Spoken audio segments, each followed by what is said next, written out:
너희 집에 반찬 좀 넣어주려고 여기 잠시 왔다. 며느라, 너 지금 어디 있는 거니? 내가 조금 늦게 오긴 했는데 회사겠지? 네, 어머님 저 지금 회사예요. 남편도 몇 분 전에 출근했을 거예요. 지금 집에 아무도 없어서 직접 열고 들어가셔야 해요.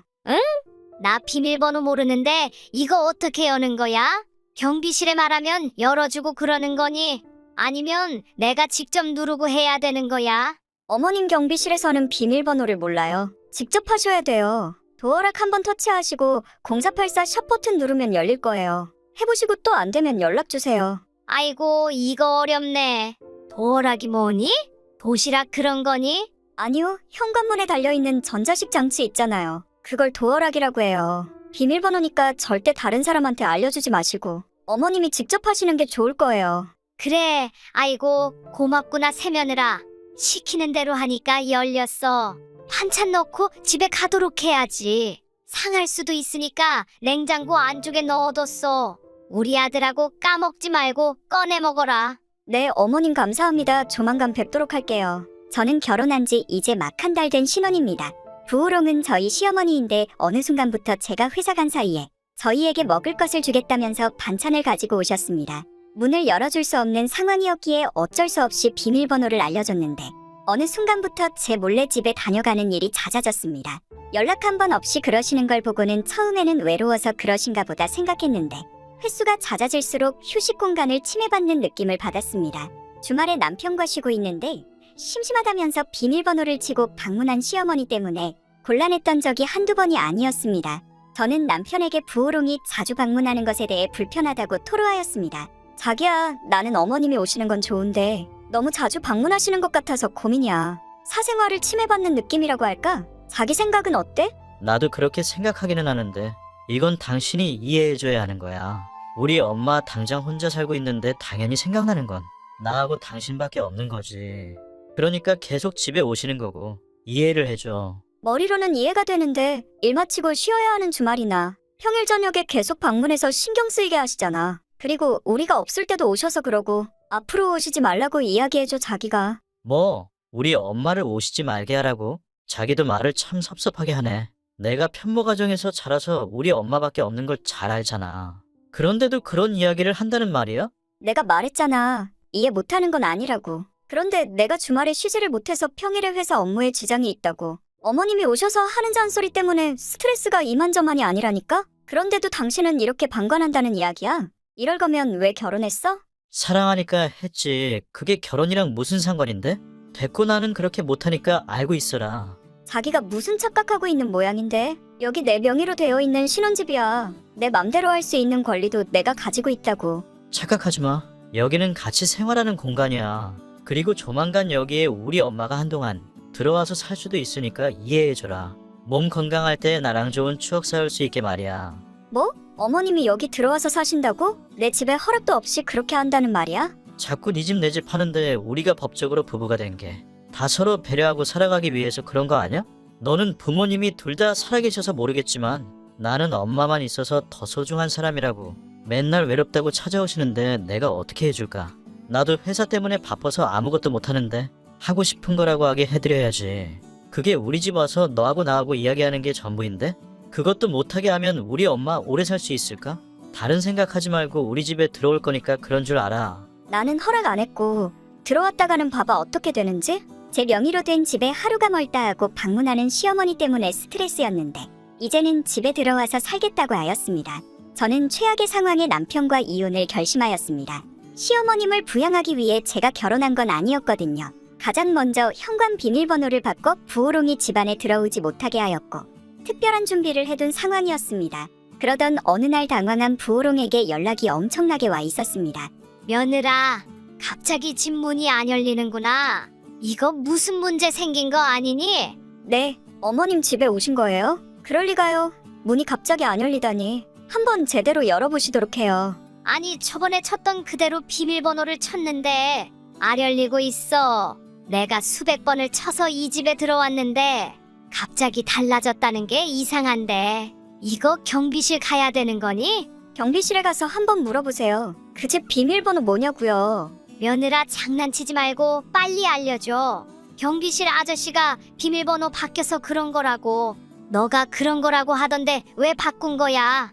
내가 너희 집에 몇 번 찾아왔다고 일부러 그러는 거니? 몇 번이라니요, 어머님. 찾아오셔도 수십 번은 찾아오신 것 같은데. 안 그러셨는데 왜 이렇게 보채고 그러세요? 너 지금 나랑 장난하는 거니? 이 추운 날씨에 밖에서 내 이삿짐이 기다리고 있어. 기사님들도 기다리고 있다고. 너가 지금 장난치는 바람에 몇 명이 이렇게 덜덜 떨고 있는지 몰라. 계속 이렇게 장난치고 그럴 거야? 아니요, 어머님. 저도 비밀번호를 몰라요. 제가 바꿨는데 까먹어버렸지 뭐예요. 뭐? 집 주인인 네가 모른다고? 집문 부숴버리기 전에 당장 문 열어라. 안 그러면 내가 폭발해버릴 것 같으니까. 왜요? 아드님한테 직접 물어보시지 그래요.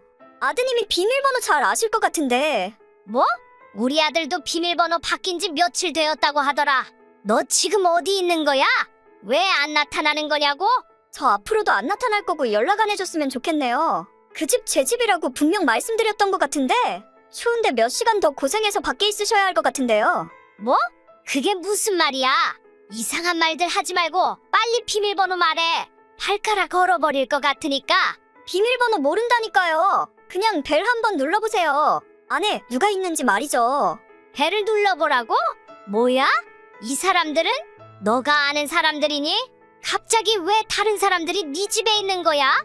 제가 그 사람들한테 월세 줬거든요. 앞으로 저 거기서 안 살 거라서 집 이사했어요. 뭐? 네가 집을 이사했다고? 그럼 우리 아들은? 우리 아들은 지금 어디 있는 건데? 글쎄요.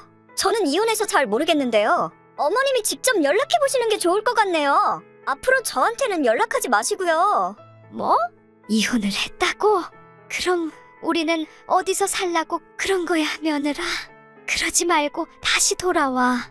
우리 같이 살고 행복했던 때가 있잖아. 됐고요. 이제는 남이니까 차단할게요. 행복하게 잘 사세요. 그 남자랑요. 부호롱은 이삿짐을 들고 합가하기 위해 찾아왔지만 현관의 비밀번호는 바뀌어 있었습니다. 바뀐 비밀번호를 알려주지 않자 문을 부셔버리겠다며 저를 협박했지만 그 안에는 다른 사람이 살고 있었습니다. 이삿짐을 가져온 부호롱은 다시 자기 집으로 돌아갈 수밖에 없었습니다. 부호롱은 자기 아들과 또 다시 한 집에서 살게 되었는데요. 행복한 삶을 자기들의 이기적인 행동들 때문에 완전히 뒤바뀌어 버렸고 어느 순간부터 당연하다고 행동하던 그들은 저희 벌임 앞에서 무릎 꿇고 말았습니다. 차단을 하자 그들은 저희 회사까지 찾아와서 한 번만 봐달라고 빌기 시작했는데 저는 계속 찾아오는 그들을 외면하고 선을 넘자 경찰에 신고해버렸습니다. 경찰에 신고한 이후로는 저를 찾아오지 않더라고요. 한 명의 호구로 생각했기에 그런 행동이 가능했고 저는 그 상황을 알아채고 손절해버렸습니다. 이제는 새로운 사람을 만나기 위해 노력하고 있는데요. 똥차가 가면 신차가 온다고 했던가요? 저는 앞으로 더 좋은 사람을 만날 것입니다.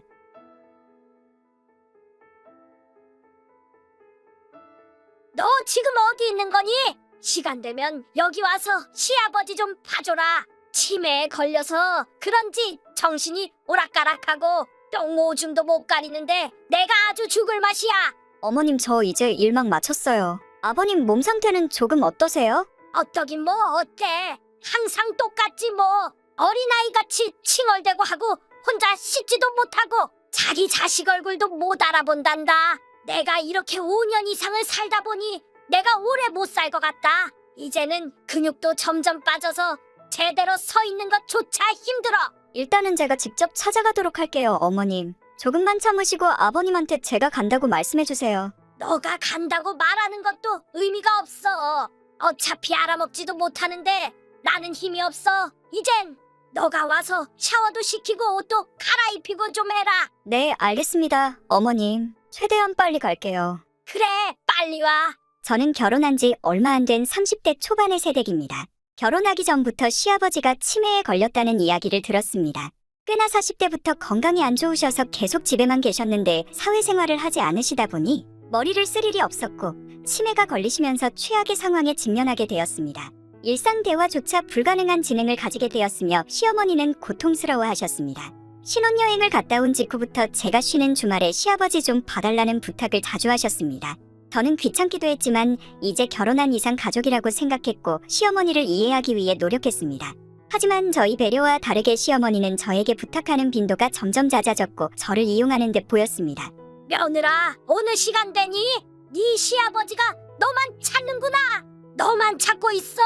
그러니까 너가 와줬으면 하는데 어디야?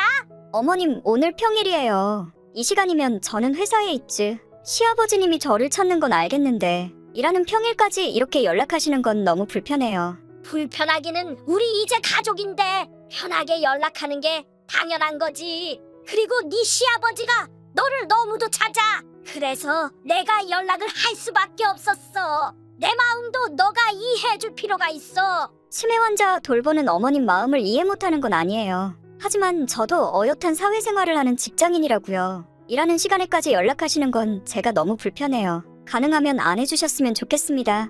그래, 너가 무슨 말하는지는 알겠다. 앞으로 연락은 자주 하지는 않겠지만 너가 시아버지를 조금 더 생각해줬으면 좋겠어. 너가 다녀간 이후로 내가 해주는 밥은 입도 안 대고 있어. 네가 와야지만 밥을 먹을 것 같은 기분이 드는구나.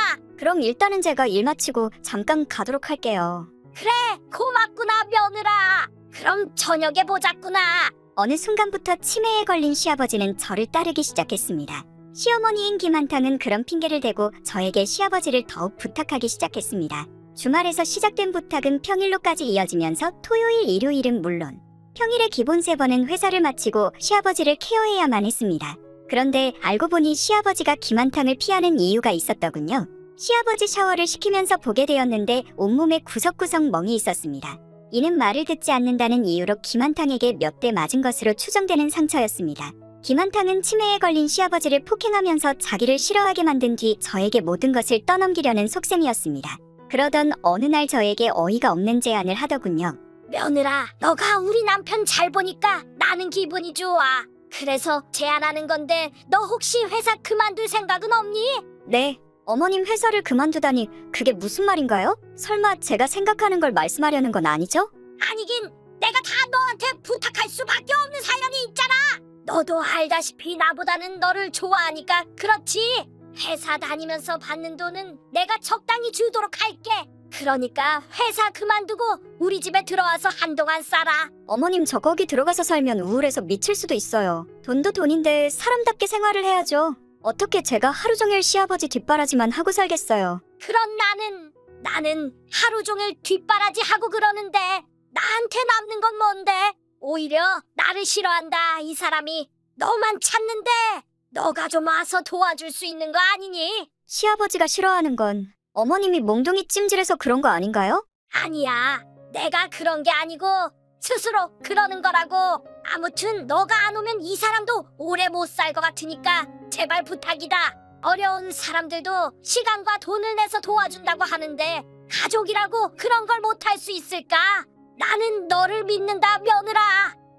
일단은 생각해보고 오늘 중으로 답 주겠습니다. 저에게 회사를 그만두고 시아버지 간병인으로 일하는 게 어떻겠냐는 제안을 한 김한탕. 제가 없으면 시아버지가 오랫동안 살지 못할 거라는 이야기를 들으니 마음이 움직이기 시작했습니다. 남편도 김한탕이 하는 말에 동의하는 듯 보였고 저에게 제발 도와달라고 부탁하더군요. 제가 한 가지 단점이라면 마음이 너무 약하다는 것이었습니다. 그렇게 저는 잘 다니던 회사를 그만두고 시아버지 간병인으로 일을 하게 되었습니다. 첫 달, 둘째 달, 셋째 달에는 이상 없이 월급을 주던 김한탕 어느 순간부터 돌변하기 시작해 월급을 입금하지 않기 시작했습니다. 저는 이에 대해 한마디 하려는 순간 오히려 저에게 폭탄 발표를 하더군요. 며느라, 나는 너가 우리 남편을 정말 잘 관리해줘서 좋다. 옛날보다 짜증내는 빈도도 적어졌고 오히려 몸 상태도 깨끗해졌어. 이제는 굳이 내가 필요 없을 것 같다는 생각이 들었다. 제가 아버님 간병인으로 일하면서 신경을 많이 쓰고 있거든요. 그래서 그 정도는 되는 것 같아요. 어머님, 그런데 저번 달부터 월급이 안 들어오던데 어떻게 된 건가요? 월급? 내가 보냈을 텐데 가만 보자. 일단은 기다려보고 내가 너한테 할 말이 있다, 며느라. 내가 월급은 매달 계속해서 넣어줄 거야. 내 남편 때문에 내 평생 못 해본 일들이 너무 많아서 이제는 펼쳐보려고 해. 해외로 이민 가서 나 살기로 결정했어. 네, 해외로 이민을 간다고요? 갑자기 무슨 해외로 이민을 가요? 너는 모르겠지만 내 형제들이 캐나다에서 살고 있거든. 그래서 내가 너한테 우리 남편 맡기도 한동안 가서 살아보려고 해. 월급은 꼬박꼬박 보내줄 테니까 걱정하지 말고 나도 믿고 맡길 수 있는 간병인 구해서 기분이 정말 좋구나. 갑자기 해외로 이민이라니 너무하는 거 아니에요? 그럼 언제 돌아오시는데요? 여행도 아니고 이민이면 안 돌아오시겠다는 거 아닌가요? 아직 계획에는 없어. 내가 한국에 언제 돌아올지는 말이야. 아마 우리 남편이 건강상의 문제가 생기면 그때쯤 돌아오게 되겠지. 설마 어머님 아니죠? 아버님 돌아가시면 사망보험금 타려고 하시는 속셈이요. 너는 말을 왜 그렇게 하니? 내가 이 사람하고 평생을 함께 살아온 사람이야. 그런데 돈에 눈이 멀어서 내가 그런 행동을 한다는 거야. 너도 참 말을 심하게 하는구나. 그럼 다행이네요, 어머님. 다른 생각하지 마시고 이민 가시면 될 것 같아요. 뭐야? 갑자기 그 반응은 너 무슨 일이라도 꾸미고 있는 거니? 아니요, 아버님이 정신연령이 낮아 보여도 어느 정도 인지능력은 가지고 계시더라고요. 그래서 저한테 어떤 종이를 한 장 주시면서 사인을 해주시더라고요. 자세히 보니까 사망보험명의 이전 관련 서류더라고요. 제가 잘 봐주시니까 좋게 보고 그 종이를 준 것 같아요. 그 사람이 그런 행동을 했단 말이야. 말도 안 돼. 너가 시켜서 그렇게 한 거지. 아니요, 전적으로 아버님이 직접 하신 행동입니다. 어머님은 걱정하지 마시고 이민 가세요. 제가 아버님은 끝까지 책임지고 데리고 있을게요. 건강상에 문제 생기면 연락할 테니 그때 돌아오도록 하시고요. 아니다. 다시 생각해보니까 그냥 한국에서 사는 게 좋을 것 같아. 외국은 나랑 안 맞을 것 같아. 치매 걸린 아버님을 저에게 맡기고 사망보험금을 노리려고 했던 그 사람은 명의가 바뀐 사실을 말하니 이민을 포기하였습니다.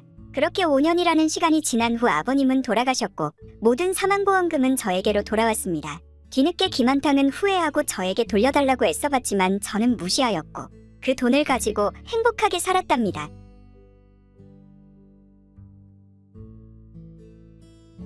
이번에 우리 엄마 환갑잔치 한다는 이야기 들었어? 간단히 지인들만 모아서 소소하게 하기로 했어. 아, 그래? 그럼 얼마나 축의금 하는 게 좋을까? 축의금은 알아서 하는 거지. 가족끼리 서운하지 않는 금액 놓고 하는 거야. 그건 부부끼리도 알려주지 않는다고 하더라. 자기가 성심성에 껏 넣는 거야. 이번에 자기가 얼마나 센스 있는지 한번 보도록 할게. 어머님이 뭘 좋아하실지는 모르겠는데 시원섭섭하지 않게 넣어야겠는걸. 선물도 하나 샀으니까 이번 환갑잔치는 기대해도 좋다고. 전달 좀 해드려라, 자기가. 그래, 우리 엄마한테 좋은 거 드릴 거라고. 전달해 드릴게. 대체 얼마나 좋은 걸 해주려고 그러는 거지? 두고 봐. 내가 장모님한테 어떤 걸 선물하나. 당신도 보면 깜짝 놀라게 될 거야. 친정 엄마의 환갑잔치를 앞두고 있는 상황에서 저의 남편은 대단한 선물들을 준비했다고 으름장을 놓았습니다. 대체 어떤 선물을 준비했는지 의아했고 기대하고 있었습니다. 하지만 그가 이야기하는 것과 달리 축의금과 선물은 형편없었습니다. 누가나 알 법한 브랜드에서 티셔츠 하나를 사줬고 축의금으로 5만 원을 줬습니다. 아는 사람 결혼식장 가는 것도 아니고 장모님한테 고작 5만 원을 축의금으로 줬다는 게 어이가 없더군요. 그 하나 가지고 얼마나 생색을 내던지 모르겠습니다. 친정엄마는 남편의 그런 모습이 귀여웠는지 별 말씀을 하지 않으셨습니다. 하지만 시어머니가 저에게 한 행동이 눈덩이 불어나듯 커져버렸고 충격적인 상황이 연출되었습니다. 며느라 조금 있으면 내 환갑잔치 하는 거 알고 있지? 다른 건 생각하지 말고 내 생일날 돈을 좀 줘야겠구나. 네, 어머님 축하드려요. 축의금을 넣으려고 하는데 얼마 정도 넣을지 감이 안 오네요. 어머님은 얼마 정도를 원하고 계신 거예요? 요즘 아줌마들 이야기 들어보니까 며느리한테 축의금 두둑하게 받는 게 트렌드라고 하더라. 그래서 나는 5천만 원 정도 생각하고 있어. 큰며느리한테도 그 정도 받을 생각이고 정말 신난다. 네? 어머님 축의금으로 5천만 원을 달라고요? 그게 가능한 금액인 건가요? 저는 많이 생각해서 100만 정도 예상하고 있었는데 5천만 원은 너무 많은 거 아닌가요? 5천만 원이 많다니. 내 주변에 아줌마들 이야기 들어보니까 1억까지 줬다는 아줌마가 있어. 그 아줌마 자기 돈 더해서 아파트까지 샀다고 하는데 너는 그 반절밖에 안 되는데 그 금액도 어려운 거니? 축의금으로 5천만 원을 내는 사람이 대체 어디 있어요? 그리고 제가 그만한 금액이 어디 있냐고요? 다른 건 모르겠고 너가 5천만 원을 나한테 꼭 줘야 돼. 돈이 없다면 대출이라도 받아서 말이야. 네가 돈 준다고 생각하고 이미 중형차 계약해뒀단다. 잔금은 환갑잔치 끝나고 내기로 했으니까 다른 생각하지 말고 너는 돈이나 구해와라. 어머님, 저 돈 없어요. 그럴 만한 돈을 구할 수 있는 상황도 아니고요. 그리고 친정엄마 환갑되는 남편도 축의금 5만 원 냈는데 어떻게 5천만 원을 달라고 하시는 건가요? 선을 너무 넘으시는 거 아닌가요? 내가 선을 넘다니? 너희 엄마 사는 쪽은 그렇게 안 하나 봐. 이게 지역마다 문화가 조금씩 달라서 돈을 주는 금액도 달라. 그래서 내가 너한테 5천만 원을 달라고 하는 거고, 나는 분명 말했어. 너 때문에 이미 중형차를 계약했거든. 대체 그 많은 돈을 어디서 구해오라는 이야기예요? 자꾸 이런 식으로 말도 안 되는 요구하면 저는 환갑잔치 참여 안 하겠습니다. 너는 안 와도 돼. 돈만 주면 된다고. 안 오면 밥값도 굽고 나야 더 좋지. 그건 너 알아서 해. 어머님한테는 제가 돈 줄인 건가요? 제가 준다고 확실하게 말하지도 않았는데 어떻게 그 비싼 중형차를 계약할 수가 있어요? 너가 당연히 줄 거라고 생각해서 그런 거지. 이걸 어쩌죠, 어머님? 저는 어머님한테 그 돈을 줄 수 없을 것 같은데요? 뭐? 그 돈 안 주면 너는 나를 어떻게 보려고 그러는 거냐? 나하고 손절이라도 하겠다는 거냐? 네, 예전부터 어머님이 말도 안 되는 금액의 용돈을 요구해 오셨는데 저도 참고 있었습니다. 하지만 이젠 참지 못할 것 같아요. 어머님이 바뀌지 않는 한 저는 같이 못 살 것 같아요. 그럼 이혼이라도 하겠다는 말이냐? 새가슴인 네가 그렇게 대담한 행동을 할 수 있을 것 같아? 네, 어머님 지금 남편하고 이혼하고 어머님하고 완전 남이 되기로 결정했습니다.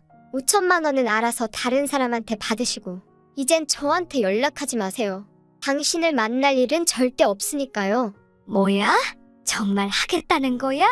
너 어떻게 사람이 이렇게 빨리 변하니?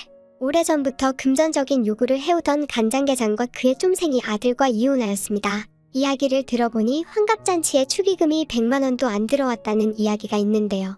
그 시기가 코로나가 겹치면서 완전히 10인 미만의 가족 단위로 진행되었고 폭망했다는 겁니다. 얼마나 꽃인지 이혼을 한 후 시어머니 집을 지나가는 길에 중형차를 발견했는데 1억은 되어 보이는 자동차였습니다. 모두 빚으로 구매한 것으로 보이는데요. 쫌생이 아들이 고생 좀 할 것입니다.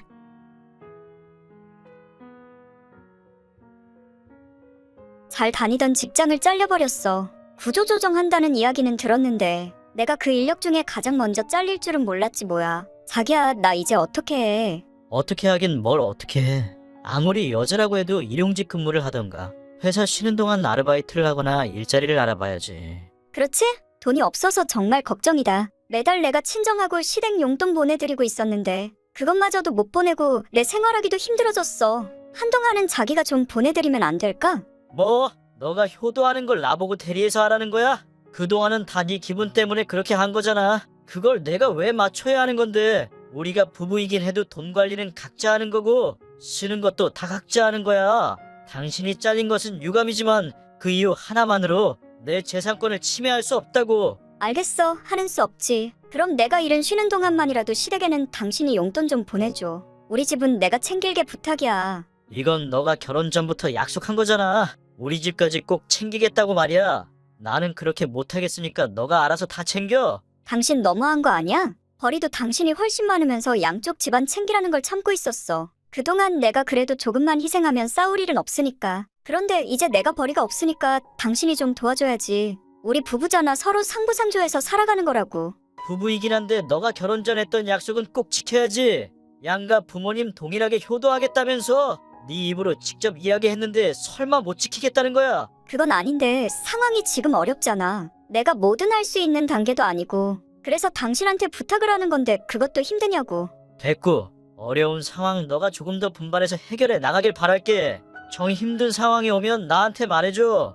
그때는 조금 더 생각해 볼 테니까. 결혼한 지 5년차 저는 예상치 못한 구조조정을 당하면서 회사에서 잘렸습니다. 실업급여로 어찌어찌 버틴다고 하더라도 매달 양가 부모님들에게 주는 용돈을 주지 못하는 상황에 직면했는데 남편은 저의 부탁에 대해 거절하고 말았습니다. 한마디로 돈이 없는 상황에서도 양가 부모님에게 용돈을 주길 원했던 거죠. 할 수 없이 저는 남편의 손을 빌리지 못하는 상황이었고 이를 해결하기 위해 새로운 사업에 뛰어들었습니다. 인터넷으로 판매 사업을 시작하면서 생각지도 못한 초대박이 터지기 시작하였습니다. 첫 달에는 500만 원, 그 다음 달에는 2천만 원 매출은 몇 배로 뛰기 시작했고 6개월 만에 억 단위 매출을 찍게 되었습니다. 혼자서 할 수 없는 수준이 되었고 직원을 구하던 중 어느 날 남편에게서 연락이 왔습니다. 자기야, 요즘 하고 있는 인터넷 판매 사업 있잖아. 직원 구하고 있다는 이야기 들었는데 내가 당신 일을 도와주는 건 어떨까? 내조 하나는 내가 끝내주게 잘하는 거 알잖아. 뭐? 당신이 내 직원으로 일하겠다는 거야? 나는 정말 일을 열심히 할 사람을 뽑고 있는 거라고. 당신이 정말 내 밑에서 열심히 일해줄 수 있는 거야? 당연하지. 안 그래도 다니는 회사 짜증나서 때려치려고 했는데 차라리 잘 되었어. 우리 가족이 운영하는 회사를 키워야 내가 먹고 사는데 지장이 없을 거야. 당신이 뽑아만 준다면 뼈를 묻도록 할게. 당신 회사보다 일하는 게 더 힘들 수도 있어? 정말 각오하고 우리 회사 들어와서 일을 시작하는 거지? 믿고 뽑아도 되는 거냐고? 그래, 나랑 하루 이틀 사는 것도 아니고 나의 가장 큰 장점이 성실한 거잖아. 그런데 그걸 5년 넘게 봐온 당신이 거부할 수는 없을 거야. 제발 뽑아줘. 지금 회사 다니는 만큼 월급 주면은 내가 훨씬 더 열심히 일할게. 정말이지? 내가 살아온 세월이 있고 하니까 당신 믿고 뽑도록 할게. 그러니까 다른 생각하지 말고 매출 올리는데 집중해주도록 해. 너무 고마워. 혹시 연봉은 얼마까지 줄 수 있는 거야? 설마 내가 다닌 직장보다 적게 주고 그러는 건 아니지? 당연하지. 일단 기본으로 기존 직장 연봉대로 가도록 하고 매출 잘 나오면 조금씩 성과금 주는 식으로 진행할게. 당신이 해야 할 일이 더 많아지면 그게 맞춰서 더 늘려주는 방식으로 갈 거니까 돈에 대해서는 걱정하지 마. 앞으로 더 많은 돈을 벌 수 있게 도와줄 거니까. 그렇다면 나야 고맙지. 돈을 많이 번다면 앞으로 당신에게 모든 것을 바칠게. 그러니까 나를 잘 이용해서 사용해 주도록 해. 최 장관은 제가 운영하는 사업체의 직원으로 들어왔습니다. 한 달 정도는 열심히 하는 모습을 보이고 있었는데 어느 순간부터 그는 사장 행세를 하면서 저에게 지적하기 시작했습니다. 저는 잘못되었다는 것을 깨달았지만 그가 이미 회사에 들어온 이상 내치기는 어려웠습니다. 그가 배짱이처럼 놀면서 월급만 받아가고 있는 사이에 회사는 점점 성장하였고 매월 매출이 억 단위를 넘어서는 쾌거를 누리게 되었습니다. 그렇게 저희 재산이 꽤나 많아진 시점에서 저는 그동안 저를 지지해준 저희 엄마에게 집 한 채를 선물해줬습니다. 3억 정도 하는 집이었는데요. 아직도 제가 어렸을 때 살았던 집에서 사시는 게 마음에 걸렸고 돈을 많이 벌면 꼭 집을 사드리고 싶었거든요. 시댁에는 겸사겸사 최고급 1등급 한우를 선물로 보내드리고 용돈도 두둑히 넣어드렸습니다. 제가 돈을 잘 벌기 시작하니 집안이 정말 행복하게 돌아가는 듯 보였습니다. 선물을 받은 친정엄마와 시어머니는 어린아이가 되신 것처럼 저를 보고 좋아해 주셨습니다. 저는 그런 모습을 보고는 행복할 수밖에 없었습니다. 하지만 예상치 못한 곳에서 불행이 들어오고 있었습니다. 나 정말 자기한테 섭섭하다. 섭섭해. 부부는 일심동체라고 친정에만 집을 해주고 우리 집에는 소고기로 퉁칠 생각을 했다는 게 말이야. 어떻게 이렇게 차별 효도를 할 수가 있어? 친정에 한 만큼 시댁에도 똑같이 해야 되는 거 아니야? 그래야 되는 거 아니냐고. 무슨 소리야? 어머님은 사시는 집이 자가로 된 곳이잖아. 우리 엄마는 사는 곳이 30년도 넘은 곳이라 이번에 아파트로 이사 갈 수 있게 도와드린 거라고. 차별한다고 할 걸 차별해. 그래서 내가 어머님한테 섭섭하지 말라고 용돈 200만 원 하고 최고급 한우 소고기 보내드렸는데 뭐가 차별이라는 거야? 3억짜리 집하고 대충 300만 원짜리 고기하고 100배는 차이가 나는데 차별이 아니라니? 차별이 아니면 우리 집에 집 주고 당신 집에 소고기 보내면 되겠네? 왜 그렇게는 못하겠어? 아니 내 돈으로 내가 우리 집에 효도하겠다는데 당신이 무슨 상관인지 나는 모르겠네? 그게 섭섭할 일이냐고. 섭섭하면 자기가 번 돈으로 어머님 집해드리면 되는데 왜 나한테만 효도를 강요하는 거야? 당신은 출가 외인이라는 말도 몰라? 시집간 딸은 친정과는 이젠 남이니까 시댁을 더 챙겨야 한다는 뜻이야. 그런데 당신은 출가 외인을 무시하고 친정을 더 챙기고 있지. 출가 외인은 개뿔. 그냥 당신이 시댁에 효도하기 싫은 걸 나한테 뒤집어 씌우는 거잖아. 내가 월급도 월에 600만 원씩 주는데 그 돈으로 효도하면 되는데 당신은 우리 집에 만 원짜리 한 장 안 보냈으면서 그런 말을 해. 섭섭하고 열받으면 당신이 돈 보내라. 무슨 소리야? 당신이 차별해도 하는 거에 대해서 말하고 있는데 다른 소리 하지 말고 최고급 소고기랑 3억 집이랑 당장 바꿔. 많이 컸네. 회가 직원으로 써주는 것도 감사하게 생각해야지. 당신이 매출의 일도 도움도 안 되는데 말이야. 그냥 이참에 당신 해고시키고 이혼할게. 먹고 살게 도와준 은인을 오히려 적으로 몰다니. 생각 잘못한 걸 후회하게 해줄게. 뭐? 이혼의 해고라고? 자기야, 아니 그게 아니라 난 우리 엄마를 더 행복하게 해주고 싶은 마음뿐이었어. 왜 이렇게 갑자기 돌변하는 거야? 돌변, 내가 그동안 참아도 한참을 참았는데 당신은 이젠 끝이야. 지긋지긋한 회사에 다시 들어가서 일이나 할 준비에 차별 효도한다며 시댁에도 집을 보내주라고 하던 최 장가에게 해고와 이혼을 통보하였습니다. 그제서야 자신의 위치를 알아선 최 장가는 한 번만 봐달라면서 빌기 시작했습니다. 친정에 땡전 한 푼 보내지 않았던 그가 이런저런 이야기를 하는 게 저는 열이 너무 받더군요. 그의 사정을 봐주지 않고 모든 것들을 일사천리로 진행하고 있는 상황입니다. 최 장가가 해고당한 지 한 달이 넘었지만 매출과 업무 강도에는 큰 지장이 없더라고요. 차라리 잘 된 것 같습니다. 사연을 끝까지 시청해주셔서 감사합니다. 구독을 하시면 매일 올라오는 사연을 빠르게 보실 수 있습니다. 좋아요는 여러분들의 선택입니다. 구독과 좋아요 부탁드립니다.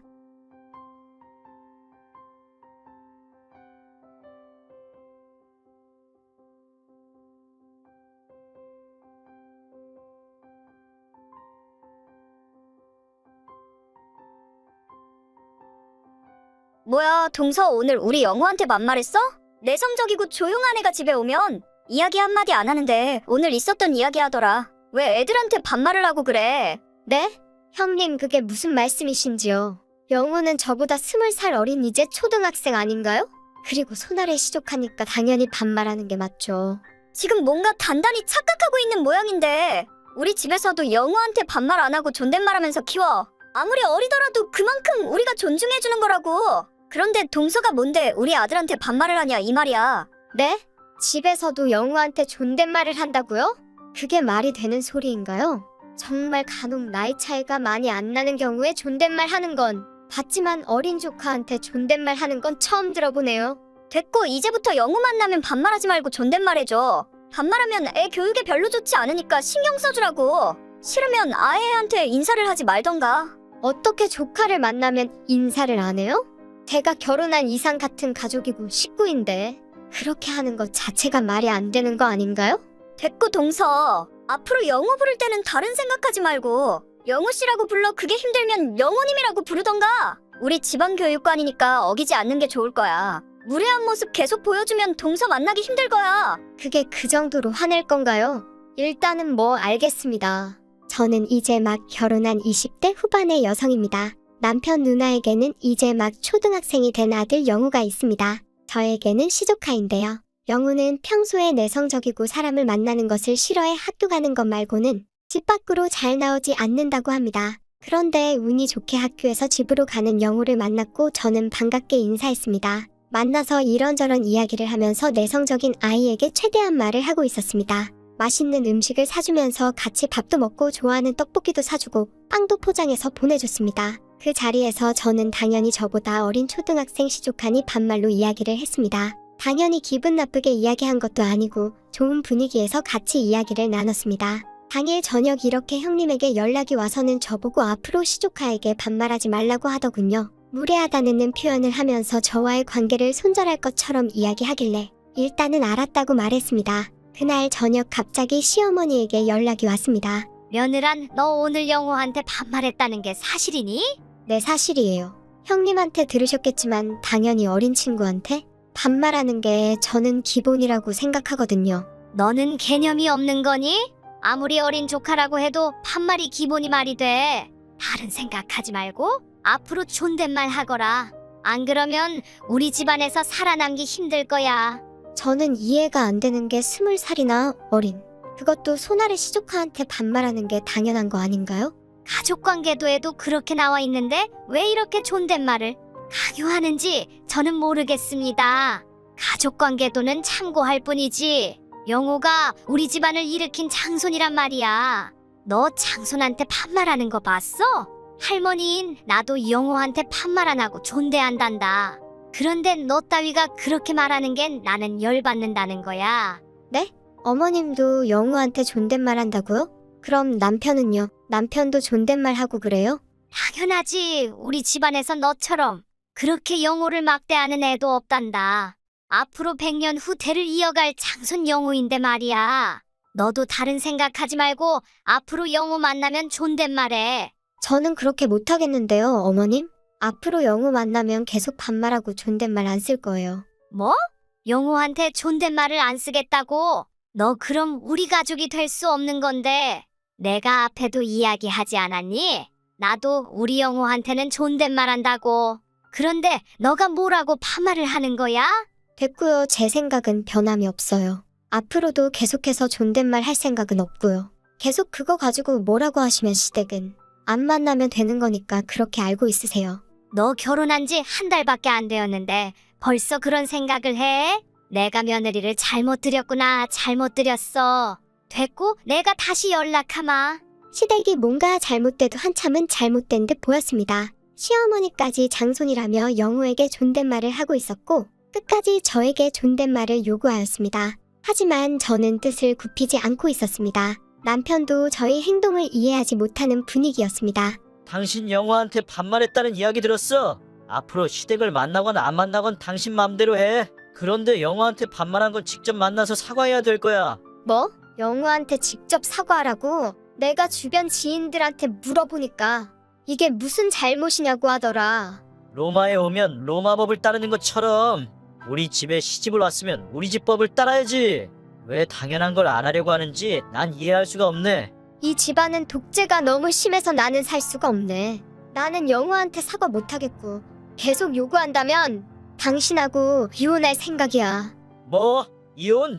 지금 자존심 하나 때문에 이혼하겠다는 거야? 그냥 눈 딱 감고 영화한테 존댓말하고 사과하면 되는 게 그렇게 어려운 거냐고? 내가 그게 어려워서 그런 걸까?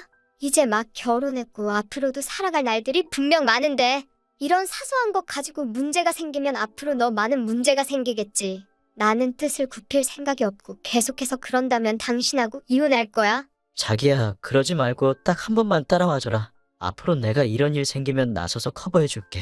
지금 우리 엄마하고 누나도 많이 화가 났어. 그래서 내가 말한다고 해도 해결되지 않을 거야. 자기가 지금은 꼬리를 내릴 때라고. 안 그러면 모두가 힘들어져. 나도 자존심을 굽힐 생각은 없는데 이번 기회를 통해서 자기가 얼마나 나를 생각하는지 알 수 있겠다. 중간 역할을 한번 하는지 지켜보도록 할게. 자기야, 제발 이번만큼은 한 번만 봐주면 안 될까? 이혼을 하고 싶으면 그렇게 하던가 아니면 나랑 이혼하던가. 당신이 이 상황을 해결할 수 있는 아주 좋은 기야. 알아서 생각하도록 해. 제가 이혼하겠다니 남편은 그제서야 중간다리 역할을 하려고 하는 듯 보였습니다. 제가 뜻을 굽히지 않고 이혼하겠다는 의사를 전달했고 형님과 시어머님은 경악하는 듯 보였습니다.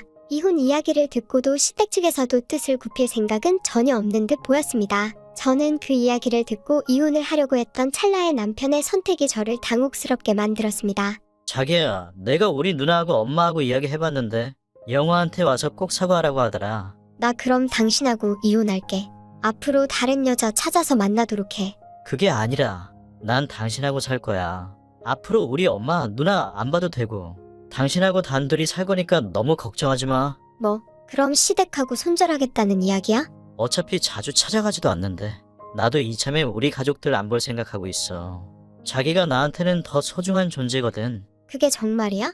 그래, 잘 생각했어. 그래도 자기가 중간에서 잘 대응해줘서 나는 기분이 너무 좋다. 지금 와서 생각해보니 나도 예전부터 잘못되었다고 생각했거든. 애들한테 존댓말하는 거 말이야. 그런데 반대하는 사람이 없어서 계속 되어 왔는데 이번 기회를 통해 완전히 벗어날 수 있을 것 같아. 그래서 난 당신한테 오히려 고마워. 고맙긴 내가 더 고마워. 앞으로 더 행복하게 살자. 결국 남편은 시댁과의 손절을 선언하였고 끝까지 연락하지 않았습니다. 아쉬운 쪽에서 연락한다고 결국 시댁 측에서 저희에게 먼저 연락을 했습니다. 그 자리에서 제가 원하는 대로 해도 되니 앞으로 시댁 행사에 참여하라는 말을 하더군요. 사과를 했으니 저도 한 수 굽혀야 한다는 생각이 알았다고 하고 그 자리를 빠져나왔습니다. 그 사건 이후로 시댁에서는 저에 대한 존중하는 모습을 보여주기 시작했고 저도 그들을 존중하기 시작했습니다. 시댁은 영우에게 존댓말을 하고 있지만 저는 아직까지 반말을 하고 있습니다. 서로 갈 길을 가기로 마음먹인 것입니다.